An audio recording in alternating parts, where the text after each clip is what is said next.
You're listening to the No Gray Areas podcast with Patrick McCullough. Today's guest is Danny Johnson, Fire Chief for Verde Valley Fire District. Danny focuses on leading yourself and others through tragedies. Let's dive in. Danny Johnson, welcome to the No Gray Areas podcast. You and I have been friends for a lot of years. In fact, you were a fireman. There was a sergeant with the police department, and I was a pastor. We used to have coffee once a month, right? Yes, we did. So it almost sounds like a start of a joke. A fireman, a cop, and a pastor walk into a coffee shop, and we should finish it. But it was always awkward. You remember those days? Yes. Because you guys were in uniform, and people would come up to us, and they'd be like, "Man, thank you for your service. Can we buy you something?" And then they'd look at me and be like, "What do you do?" And I'm like, "I'm a pastor." And they were like, "Oh, okay."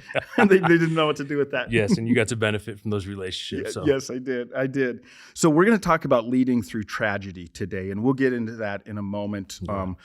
I don't want anybody to click off right now and go, "Well, I'm not a leader," because everyone has to lead at times. You have to lead yourself. You have to lead your family. You have to, if you're a teacher, you're leading your classroom. So we all lead at times. But you, as our listeners are going to find out, you've had to deal with leading through tragedy this last year in a huge way in a new job. Right? Yeah, it's been interesting. Just a little bit about my background is I 22 years in the fire service, and where was that? There was I did 20 years at a small department in North Phoenix area called Daisy Mountain.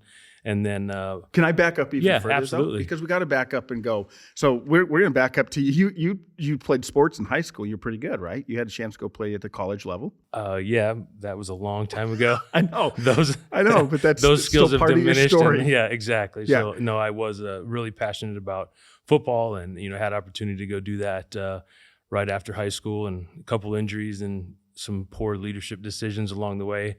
Ended up coming back and. Beginning my career with the fire service. Sounds like I need to have you on another podcast about poor decisions. Poor decisions, yeah. We all have those in our life. Yeah. So what made you want to go in as a fireman? Well, fire person. What do we call them nowadays? Yeah, it's all we know you're getting that. So, when I came back from ending, my college football career, I met my wife, and at that time, her father was a captain with Phoenix Fire Department, and he had that question that most fathers would have, is like, how do you intend on providing for my daughter? And, at one time I thought maybe police officer, maybe I could be an engineer, I don't know. But then he goes, no, you need to come with me. You need to spend some time with me. So I had the opportunity to go spend the day with him on his fire truck. And at Station 10 in Phoenix, and ran a bunch of calls with him that day. And from that point on, I was hooked. You knew. Yeah. Was part of it, when you show up as a cop, most people don't want you there. When you show up as a fire person, everyone wants you there, right? They're very happy to see you. But that connected with you. You just knew that this is what I want to do? Yeah, it just clicked, and it just became clear, and it just became a passion. And since that day, it's been everything that I've poured into and worked for. How many years total have you done between your first part and then you came back? We'll get to that in a moment. I just finished my 22nd year in the fire service. 22 years. Yeah. So you start off your work and you go up as you started what? Yeah, I started as a reserve fireman, just volunteering my time, and fortunate enough to get hired and work through the ranks of firefighter, engineer, went to paramedic school, was a captain, promoted into the chief ranks as a division chief and a deputy chief. And then this opportunity last year in March presented itself to be the fire chief for Verde Valley Fire District. And that's kind of where I am now. It's a small fire district in the Camp Verde, Cottonwood, Cornville, Clarkdale area in Verde Valley. It's so interesting because when we first started meeting for coffee, almost a decade ago or whatever, we were meeting because we were talking, because I was in second chair of leadership. You were at the time. Yes. So we were talking about how do you lead from the second chair? That's what we would meet and talk about. And now you're in the first chair, so you wouldn't show up at the coffee shop anymore with me, would you? No, I enjoyed our coffee. Yeah. So you did that for a while. You stepped away for a short time, though. Yeah. And I took a little break. Sometimes leadership can drain on you, and sometimes you need time to reflect, right? Yeah. You need time just to look at the decisions that you've made as a leader and the failures that you've had as a leader, and figure out where you can grow and where you can change and where you can make a difference using those experiences, good and bad, and kind of refocus. So I did take a little time away from being a chief. I still was engaged in the fire service, and I worked for a company that builds fire stations, and I was able to make an impact and help a lot of chiefs and departments that were looking at building fire stations and making them safer and cleaner environments for our firefighters to work in. But that's another interesting part of your story, right? So you were in your early 20s when you started, Yes. right? Yeah. And you're like, this is what I want to do. Yeah. And I knew you at the time when you stepped away from it, and really at the time you're like, I'm done with this. Had a great career, loved it. I'm going to move on to something. But in your time away, you found out you still loved. Yes. Missed it, wanted to be back at Absolutely. it. Yeah. In my time away, like I said, it gave me time to reflect and look back, and it gave me time to refuel as a leader. I mean, sometimes you just get drained and things just weigh on you, and tragedies and just life and responsibilities. So it really gave Especially me as time. a first responder. Absolutely. Because yeah. then you're dealing with life and death things, difficult things you've seen. Yeah. So it gave me a chance to step away and find my passion again. And really, when it came down to it, my passion was leading and impacting people. And I wasn't able to do that in the position that I was. So I said, you know what, it's time to start looking for a place to come back. So you end up coming back. You're fire chief now. Yes. But and this comes into the topic we want to talk about today. You stepping into a new department, a new position, all the stuff you have to learn anytime you step into something new like that. But then you immediately are dealing with your very first year with some major tragedies, right? Yeah, no, you're absolutely right. Any first year fire chief or CEO or president or pastor, that first year you're learning budget, you're learning culture, you're learning anything you can about that organization. You're flipping rocks and finding surprises under every rock that something that the former chief didn't yes, tell you. Every leader has to do that in their first year, and that's part of that tough first year. For me, it was just a crazy situation, a lot of different circumstances where, I had 3, major news stories and tragedies, and they seemed to kind of get progressively worse. Each one followed the next, and through that year. So, a couple months into my stint as the fire chief, we had a 1,200-acre brush fire that was the largest brush fire in that community's history, ripped right through the middle of town. And we had evacuations of people and houses and animals, and there was no loss of life. There was we managed to save all the structures just thanks to heroic efforts and some things that the guys were able to do on that initial attack that saved it. But it started that little bit of panic in the community and a little bit of tragedy in the community because it impacted their lives and it changed the direction of a lot of people and what their day-to-day activity were. They lost property. I mean, fortunately, nobody lost lives. So that was our first tragic event. And how long had you been fire chief? Was that? I was fire chief about 3 months. Yeah, you're definitely still flipping rocks trying to figure out. Oh yeah, and then boom, this happens. Yeah. And then what's the second tragedy? So about a month later, I was sitting with my wife and I get a text message and says, "Hey, we've got a pretty significant water rescue going on in our community, and our guys are on scene."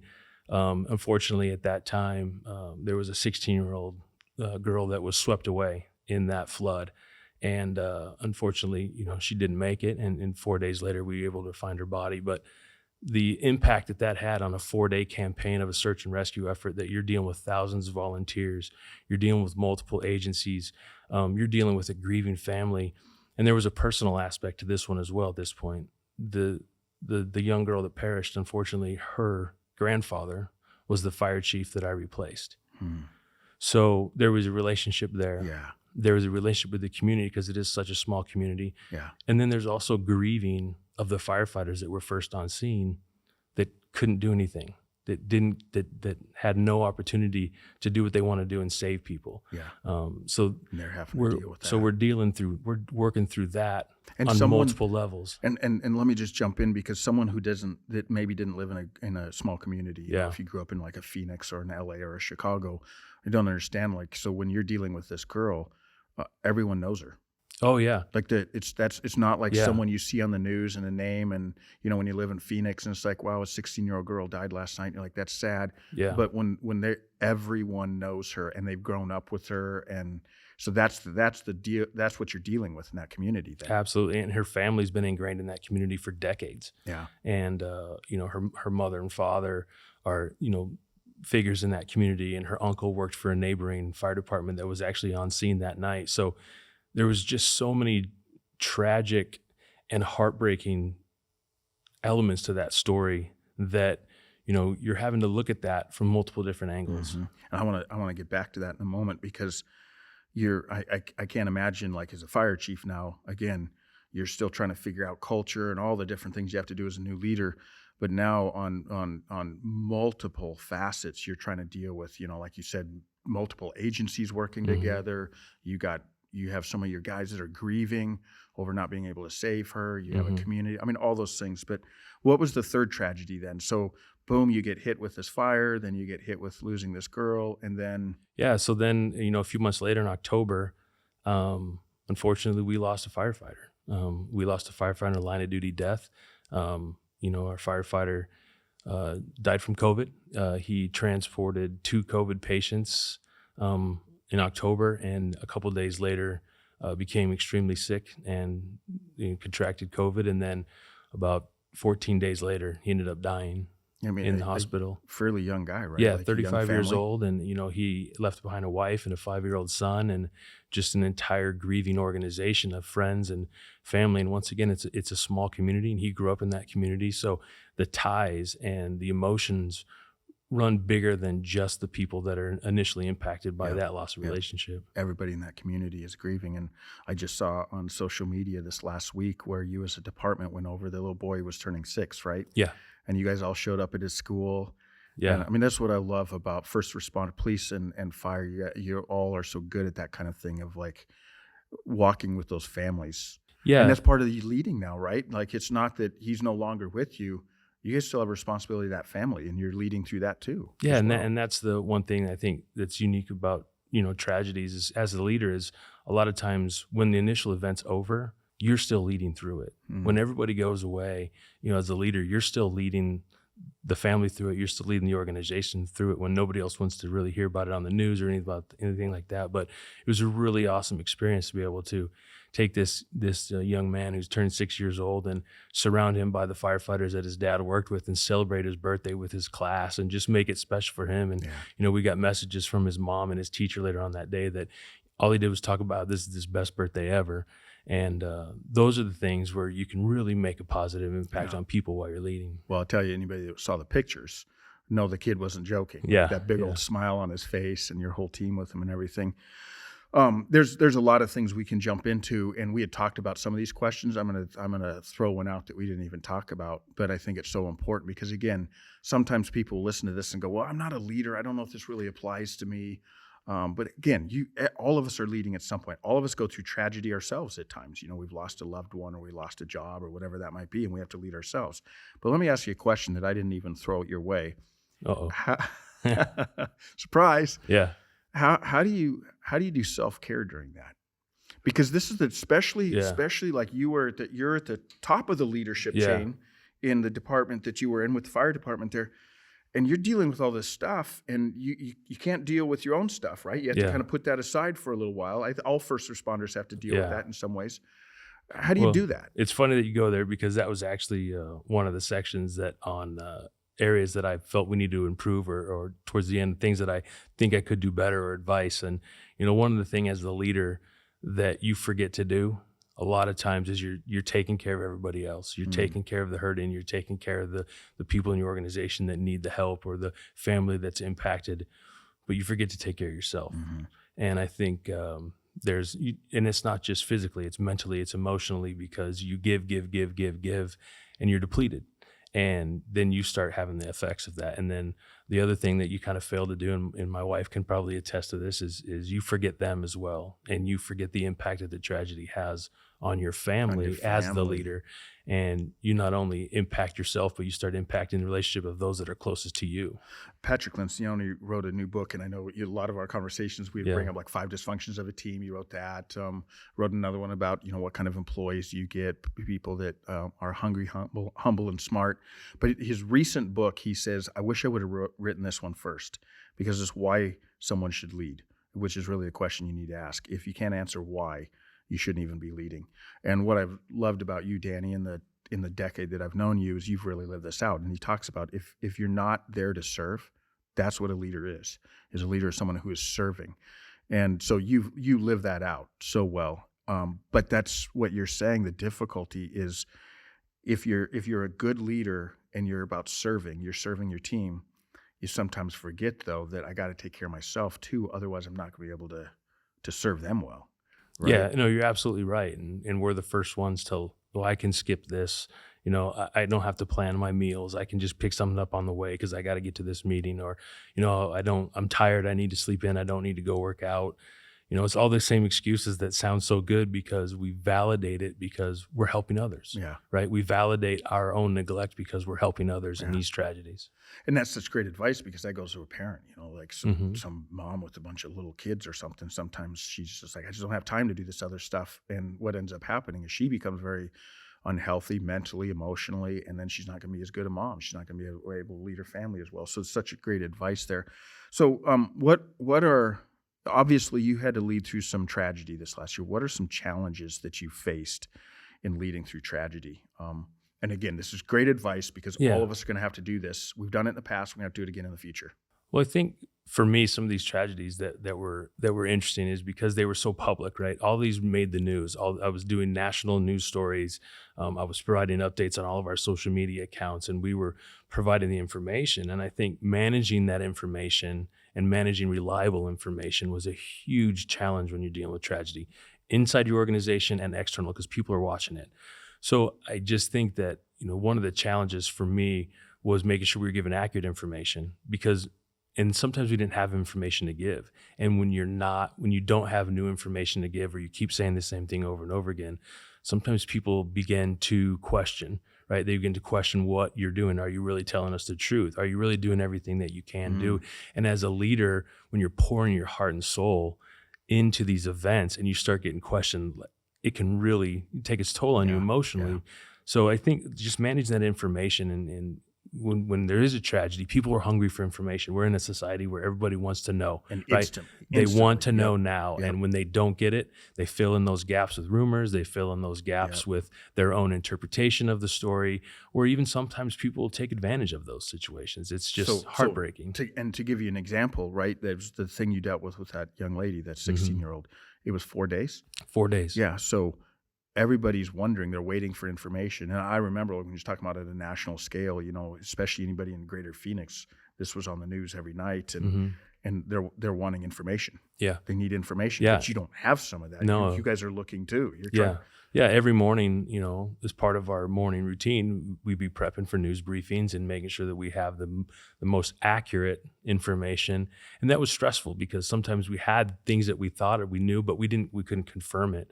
But when you're disseminating information on a tragedy like this, you have to be accurate and you have to be reliable. It goes to against your credibility if you don't give them accurate information. What's interesting on that is we just had a guy on a couple of weeks ago on this podcast, and he was talking about trust and leadership. And he brought up the fact that one of the most difficult things with leadership and trust is information. So it goes very much in line with what you're saying, is that is such a big part in trusting leaders. Trusting up to leaders and leaders trusting down is that information. And he was saying that as something grows, as an organization is growing too, what worked before doesn't work anymore. So you're always trying to figure that out, aren't you? Yeah, you are. And I think one of the misconceptions and mistakes that we make sometimes we're leading to tragedy is the assumption that because we're in a position of leadership, we have all the information and we have all the answers when we don't.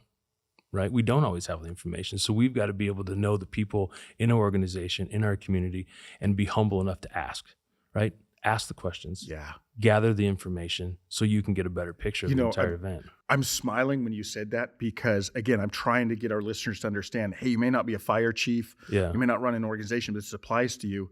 And right when you started saying that, you don't have all the information, my mind flashed back, as you know, my 3 children are all adults now, but my mind flashed back to a time where I was laying into one of my kids because and I didn't have all the information. I was completely wrong. And I was like telling them, man, you're grounded for a month and blah. And if I would have just paused and waited and gotten all the information, would have completely changed the story. Yeah, right? Exactly. But you're saying in leadership, so often we think we have it as leaders, but we may not. You may not. And that takes the humility to ask. Yeah, and you have to ask. Yeah. And be humble enough and to hear the answer that you may not want to hear. Yeah. That's the big part, isn't it? To hear an answer you may not want to hear. Yeah. Yeah. Are there things that if you could go, and I'm just trying to learn from your situation, are there things that you would do differently or that you learned from this? I guess one of the things I learned, I think that as a leader And I should have known this, but I must have forgot it, right? As a leader, your circle of impact is bigger than you really realize, right? And during these events, I felt like we were giving good information, right? I felt like we were getting the accurate information out and getting direct information to the people that need to hear it. But there's always people on the peripheral of these events, right? That you don't necessarily always think about. Just to give you a kind of a story about why that rang true with me. At the end of this 4-day campaign, right, that we're dealing with this young girl that died, I was at that school. We were at a high school in the local area every day for 4 days, giving information, giving updates. And we had just given the final press conference and that we had found her body. And the event was coming to an end, and we were winding down. And I had 2 football players from that high school in tears come up to me at the end of that whole event and just give me a hug. And we just wanted to know what the deal was. And they just wanted to thank me, because they said, you know what, we were only getting our information from you. And we just appreciate the fact that you were sharing information about our friend, and you were giving us the stuff that we needed to hear to help us get through that. Wow. I had no idea. You were never doing a press conference for that. You were talking to the high school football team. No, not even a bit. And the other thing is, I'm talking about the death of our firefighter, right? I'm dealing with the family, and I'm dealing with his wife, and I'm dealing with his child and his family and my firefighters. One of the things I forgot about was the wives of the firefighters that are still there. And I had multiple wives come up during the after funeral and during the services and just thank me and thank our organization for taking the time to care for their husbands and make sure that they were okay, and they felt that they had an organization and a leadership team that cares about them. And it made them feel better and more comfortable as the spouse of the public safety, knowing that their husbands worked in that type of environment. Man, that's so good, Danny, because I think that's true, where anytime we're leading something, we have no idea the sphere of influence is what you're saying.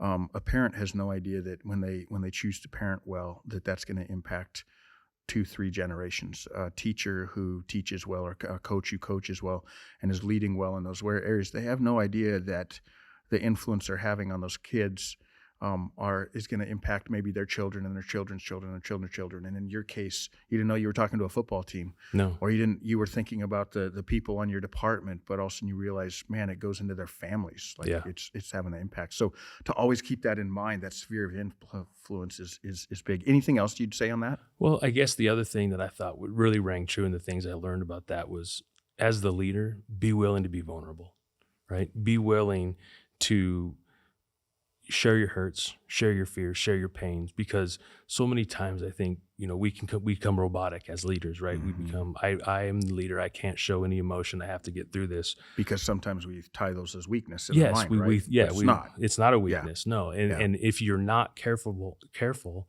about showing your vulnerabilities, it'll sneak up on you. For me, right, there was a couple times, I had, during this event, this 4-day event, when we were searching for this girl, I had multiple firefighters in my office just pouring their hearts out in tears and just devastated. And I was taking that on and helping and encouraging and leading them through this, because that's my job. But I love it. I'm not complaining about it. But what I didn't realize is I was about to go be part of a community prayer vigil. And some of the community leaders asked me to come up and pray on behalf of public safety. I got about 7 words into that prayer. The dam broke loose. And praying for my public safety firefighters and the police that were hurting, and I lost it. And initially I'm going, oh, what did I just do? But the feedback and the input that I got from other community leaders is that, you know what, you came off like a human being. Yep. And if anything else, as a leader, you need to be a human being. You need to be personal. Yeah, and that in some ways that shifted in the last few cultures. Oh yeah.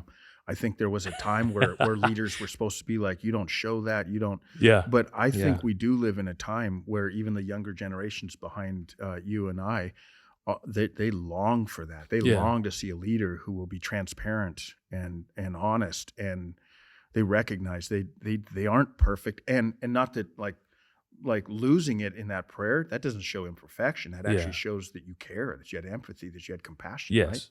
Right? And I think in public safety, we're getting there. that's been one of those huge cultural shifts in public safety in general, that you have to be tough. You can't show emotion. You can't let these things get to you. That was what it used to be. And we're realizing the effects in our industry of how damaging that can be, because we manage tragedies every day. Yeah. We're day in, day out, we're managing tragedies. And if you don't have the things we talked about to make you healthy, there's some really long-term effects that can have on you as a person. So, well, I remember one of our coffee meetings we had back in the day when a cop and a firefighter and a pastor walked into a coffee shop. One of the conversations we had, it was a book and I think a speaker that you heard at a conference, and they were talking about first responders are one of them, but they take on stuff and then they don't have enough time off. They don't have enough break to like let that go, and then they go back to work and they take on a little bit more. So it's almost like layer after layer after layer. This builds. Yeah. Sometimes it takes a decade. Sometimes it takes a couple of years, maybe a couple of months. But eventually that's going to break. Yeah, exactly. And it can come out in unhealthy ways then. Yeah, and there's science behind it, and this is way too much for us to talk science. I don't think either. Are you saying I couldn't handle it? No, but there's doctors that understand this stuff. Yes. But there's medical science behind that, levels of stress and it never stabilizing, and the effects it can have on you psychologically and physically and your family. So it's a huge issue in the fire and service. Again, this is where it fits. It's not just first responders, but if there's someone listening who's maybe they just you had a move, you had a job change, you had kids moving out, you had a loss of a loved. If all this stuff is happening at once, you've got to figure out how you're going to stop and help take care of yourself, because it's going to break. Like, we just as humans, we can't handle all of that without taking some time. So this isn't just a conversation about first responders. No, this is anybody that's dealing with stress in life. Yeah. So what do you think are some mistakes that are often made when we're leading through tragedy? I'm not talking about what you guys did, but what are mistakes that are often made by people that have to lead through tragedy? Well, I think we talked a little bit about, forgetting to take care of yourself. Here's one of the things that I think mistakes that I've made when I'm watching other people go through tragedy, right? So many times our peers, other fire chiefs that I know of, and I'm sure people in your life that that are going through tragedy, right? What I have done and what I've failed to do, mistakes that I've made, is not reaching out to them, right? So many times when I was going through those events, a simple phone call from a friend, a text message, that just a little bit notes of encouragement, those were so timely throughout all these events and encouraging that those were the times that got you through the really hard parts, right? So I think if you know somebody that's dealing with tragedy, somebody that's going through a hard time, and about it, encourage them. That's such good practical advice, because again, every listener right now, I can guarantee you they know someone who's going through something. So you're just saying, just reach out, shoot them a little text message, say something, let them know that you're thinking of them, or you're praying for them, whatever. And tell them they don't have to respond. I don't want to burden you. Yeah. You don't need to respond, but I just want you to know that we're thinking about you. We're praying for you. We're encouraging you. We're here if you need you. Yeah. And it means the world for somebody that's going through a lot of that stuff. Yeah. That's great practical advice. So that would be one. What's another one that you think that are mistakes sometimes that are made? Well, as we were kind of talking about this No Gray Areas podcast, I was thinking about, leading and leading through tragedy, and where are the gray areas in that? And, I thought about, some of the tragedies that were in our gray areas, because we don't understand them, right? They don't make sense to us. We can't rationalize them with our human mind, why they did that. When we're managing a tragedy, so many times in our world, we have policies, we have procedures, we have everything to walk you step by step on how to deal with the tragedy, right? But when you're dealing with the tragedy, you're managing a process. When you're leading through tragedy, it's people-centric, right? You're leading people say that through, again. That's right? good. That's good. Okay, I don't know if I can remember it again. Oh, yeah. When you're managing you're managing processes. Yeah, that's what you're managing a tragedy, right? You're managing a process. You're managing this is the step-by-step process on how we make through this event. Number 1, number 2, number 3. Okay. But when you're leading an organization and you're leading people through tragedy, that's people-centric, right? That is impacting people. And I think when I was looking back on that, the gray area in leading through tragedy, to me, is what you're doing pre-tragedy, right? How are you leading prior to the tragedy? Are you impacting the organization? Are you a servant leader prior to the tragedy? Have you built that trust factor with your leader, with your organization as a leader? Are you pouring into them pre-tragedy? The more that you have that going on before a tragedy ever happens, and I believe that the more positive impact you can have on the people at the end of the tragedy, because all about leadership is impacting people, right? Even through tragedy, it's our job as leaders to impact people in a way that makes a difference in their lives. Yeah. We're not leading processes, we're leading people. Yeah. Always. Even when we're leading processes, the processes have to do with people, so it's always leading people. But man, that's so good what you're saying, though. It's what you do before. Because again, we're talking about leading through tragedy, and what you're saying is you got to back up. Mm-hmm. Like the most important thing, you got to back up. If all you're going to talk about is leading through tragedy, you're going to miss, because the most important stuff is what happened before that, the weeks or the months or the years, however long you've been there, that you've done, And what do you think are the key things that have to be done prior to that tragedy that are so important? Like, what are some of those things? Man, I would say 100% it's your actions, right? You can have, and this is one of the other things is people remember your actions, right? You can have all the eloquent words, you can have everything that people want to say in front of a camera and well written out and great information in your words, but people forget what you say. But I really think they remember what you do. Yeah. They remember how you treat them. Yeah. And they remember the sentiment of how you help them through a tragedy or help them through a process or just were there for them when they needed it. The old adage, do as I say, not as I do. It doesn't work in this. Like if that's what you've been doing as a leader, it's when tragedy hits, you have no capital with them. No, and if that's the type of leader that we're still dealing with in today's culture with all the information that we have, unfortunately, that's a leader that doesn't want to lead. Yeah. What kind of culture, because you brought that up before, it's one of the things that you're learning. So what kind of culture are you trying to develop up there? So you're in year 2 now, right? We're just getting ready to start year 2. Yes. Hopefully it's ready to go. We're gonna make some changes. A lot of stuff that you've had to deal with though in year 1. What would you say that you're going, well, this is the kind of culture that we want to have? So it's funny that you asked that, because this past year, I've been having those conversations with with the guys in the organization and the membership in our organization, and just asking them about culture. And I think you can learn a lot about a culture and the type of organization that you're walking into when you start asking those questions early on. So I got to pause here for a second, because I don't want anybody to miss what you're saying. Yeah. I think that's so key. So you came in and you started asking. Absolutely. You were asking questions. Yeah, and that's one of the things that, that I made sure that we were intentional in our conversations with every member of the organization, asking questions about what's important. If you ask somebody what you value, what I found is they don't know. A lot of times, unless they've spent some time thinking about it, asking that question, they don't know. But if you ask most questions, people don't wake up in the morning going, hey, what do I really value? No. They're not thinking. But if you ask those questions like, well, what do you like about your job today? Or asking questions that get them to start speaking about what's important to them. Yeah. And then over this year process, we've been able to, really get an idea of what our organizational values are. So it's funny, just our last staff meeting that we had last week, this almost a year process, I've kind of been able to lay out what we've been able to settle on as our organizational values. And, I didn't give them to them. I didn't say, these are your values. It was all information based, and it was all. That's another. I gotta pause again, because that's such an important point that you're saying. If you went in as a new fire chief and everyone was fired and you were just bringing in new people, in some ways you could go, here's our values. Yeah. Or say, here's our values. I'm gonna go hire people for that. But because you're coming into an organization where there's human beings already there, you're having to do it a little differently. Where you're going, if I just tell them what our values are, you're losing a lot. There's no buy-in. Yeah, there's no buy-in. No. So you spent the last year really trying to figure out, what do they value? What's important to them? What's important to you? And you're building your values then off of that. Off of their feedback, their input. And we're not just rubber stamping them. I've given them back, what they feel our values are virtuous, empowered, resilient, dedicated, and excellent, right? And that really came from them. Right? That came from statements that they brought to me. Yeah. So, but I'm not just saying these are them. I'm giving them back to them to make sure that that's what they believe. Yeah. Because before we put them into place, we've got to make sure that they truly believe them. They got to make sure that this is the filter that we're going to make decisions for. This is the filter that we're going to bring people into the organization or promote people in an organization. Yeah. So until we have that common belief, it's hard to move forward. Can you say those again? What were those values again? So it's virtuous, okay, empowered, resilient, dedicated, and excellent.